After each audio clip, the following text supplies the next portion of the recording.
Well, hey, and welcome. This is the newly restored Playboy from Bally from 1978. No expense was spared on this restoration. It features a new playfield, new back glass, a newly repainted cabinet, new pop bumper caps, new drop targets, new playfield plastics.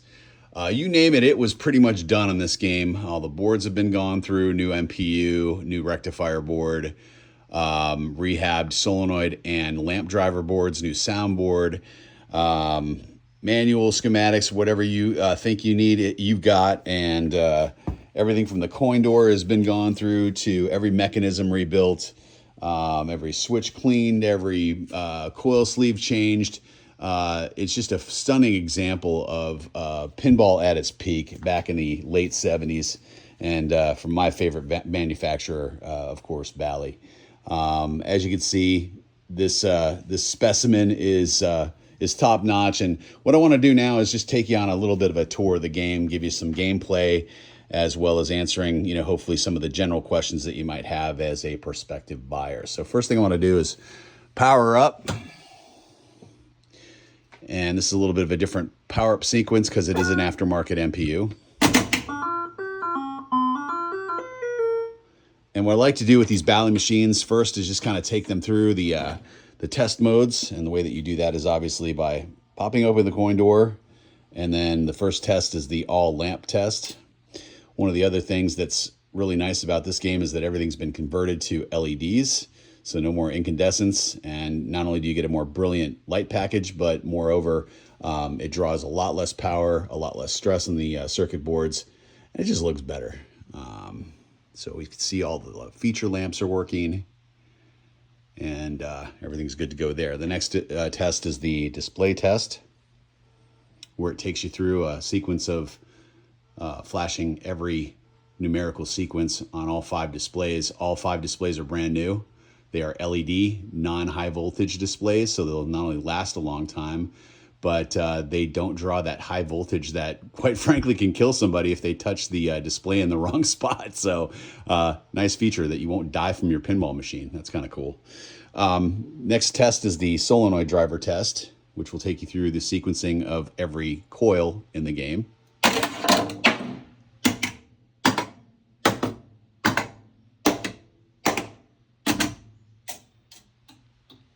Okay. And that knocker sounds like a shotgun. Oh, yeah. And then the sound test is the last test. Oh, sorry. Correction. The switch test is the last test. So this allows you to test the switches. So, for example, if we want to see if the outlane switch is working, we press that down, and that switch number 22 is working fine. All right. No stuck switches. All is good. So the last part of this is that, where you can actually make your adjustments as far as the replay scores. We've got this set up for a pretty conservative 280 and 540,000 for the first 2 free games. There's no third free game, and the current high score right around 750K. Not too bad. And then it'll take you through various audits on the game if you're going to be operating this thing, which is probably doubtful that you'll throw this thing on location, as nice as it is. So. Okay, and we'll be right back with a look under the hood. Okay, so if you've ever wondered what the inside of a pinball machine looks like, here it is. Just a couple of call outs here. One of the things that I decided to do is wrap the coils in the original Bally pink color to coincide with the pink on the machine. As you can see, all the mechanisms for the flippers are new. The armatures for the slingshots are new. Those have been properly wired with insulation around the connecting wiring for the 2 slingshot switches. As I mentioned before, everything has been converted to LED. But again, every coil sleeve has been changed, every switch has been adjusted, and all of the coil sleeves, which really make a difference as far as the action on the coils when they fire, particularly in the pop bumpers, have been changed. So there you go. That's the underside of the playfield. New speaker, tech sheet stapled to the bottom of the machine manual. The coin door has been completely taken apart and meticulously cleaned. We've installed new coin mechanisms so that if you want to make this thing a glorified piggy bank, you can certainly do that. It accepts quarters, and it's got the proper and correct pricing plates from that Bally era, and a no key lock, which makes that real convenient to get in and out of. All right, and there's your tour of the inside of the machine on the lower part of the cabinet. Okay, moving on now to the head. As you can see, all of the general illumination here is LED based. All of the displays are new. All of the scoring displays are brand new. And this is an interesting setup for the circuitry, for the circuit boards, in that the MPU is a Bally FA, which supports over 100 games. It's a universal MPU. It features onboard NVRAM, which basically means that the high scores and all the settings are set onto the machine without any need for alkaline batteries, which killed so many of the boards in these early Bally games. So no danger of corrosion. It operates off of modern technology. All of the common failure points on these machines, the integrated circuits are socketed so that it's a simple replacement of an IC, as opposed to having to solder and desolder and to work on these boards, which makes that a dream to work on. All of the connectors have been repinned. Every single one, every single connection has now been beefed up for reliability. Any and all plugs that have been that were found to be burnt or charred in any way were replaced. And so you got a new MPU, fully rehabbed lamp driver board, new soundboard, revamped and rehabbed solenoid driver board, which features a buck step down converter for the 5-volt regulator, which is adjustable, but it always gives you a reading in real time of what the machine is getting in terms of 5-volt logic. And so that, like I say, is adjustable. All of the capacitance has been gone through and checked and replaced as needed.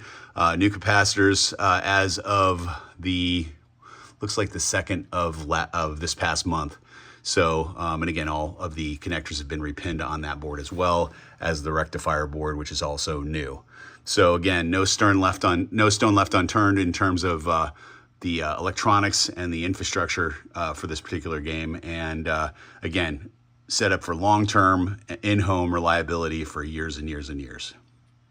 So now a quick tour of the exterior of the game, starting with the front coin door and front legs. All the legs have been properly repainted and stripped to the black factory color, along with all new hardware and leg levelers.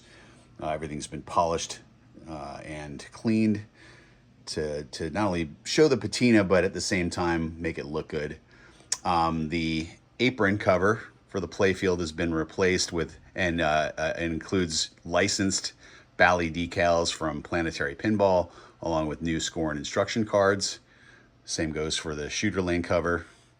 As I mentioned before, all new playfield plastics, including new flipper bats, featuring translucent Titan pinball rubber, and the correct pink for the flipper bats themselves. The playfield is from Classic Playfield Reproductions. CPRs are commonly known, as are the plastics and the back glass. So everything here in terms of the light covers and the plastics are new. The correct bunny drop targets are all brand new, as are the pop bumper caps as well. Those are from Marco. And one thing I did keep were the stock lane guides from the old machine, because they were in good shape and they're the correct ones. I am not satisfied with the repros that are on the market right now, or are faithfully executed as the originals. But again, everything has been brought back to factory specification and just looks fantastic on the playfield. Here's the back glass. Awesome color, great detail. They did an awesome job reproducing this particular glass, and everything's true and faithful to the original. Moving over to the player's right side of the cabinet. The cabinet stencils and the repaint was executed first by stripping the cabinet completely, all paint removed, sanded, imperfections corrected, filled, sanded, and then re-stenciled with a 3-color process from the Pinball Pimp, my friend Jeff, down in St. Pete, Florida. He does a phenomenal job of producing stencils that are absolutely 100% faithful to the original of these games. And here's your head as well on the right side, player's right side. We're going to move around to the left side. Give you a gander at the left side of the cabinet. This is the player's left side as well. Back legs also repainted, new hardware, new leg levelers as well, and a fully repainted head. All right, there you go. There is the exterior of the Bally Playboy. Okay, so at this point, you're probably saying to yourself, well, it looks pretty good. How does it play? Well, I'm going to attempt to give you some gameplay footage using my phone in one hand. So don't expect much in terms of high scores, but we're going to give it a go just so I can give you some short gameplay video to give you a sense of how snappy this machine is, and I hope you like it.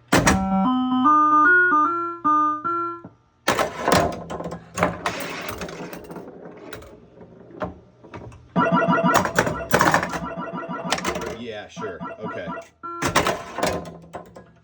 That was Playboy welcoming me to the game. So. That was pretty good. But that's a good start. Can we? Yeah, we can. Get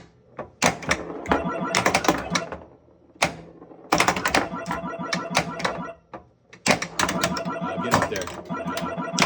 Jeez. That's a little harsh. All right. Had the grotto lit, and that's really the key to this game, is getting the keys up top and that middle target for the number 5 key done. Now all we need is one more. Maybe in the process, if we're lucky, we can get an extra ball lit and salvage this rather shitty game here. Whoa! Hey-oh. All right, well, not that time.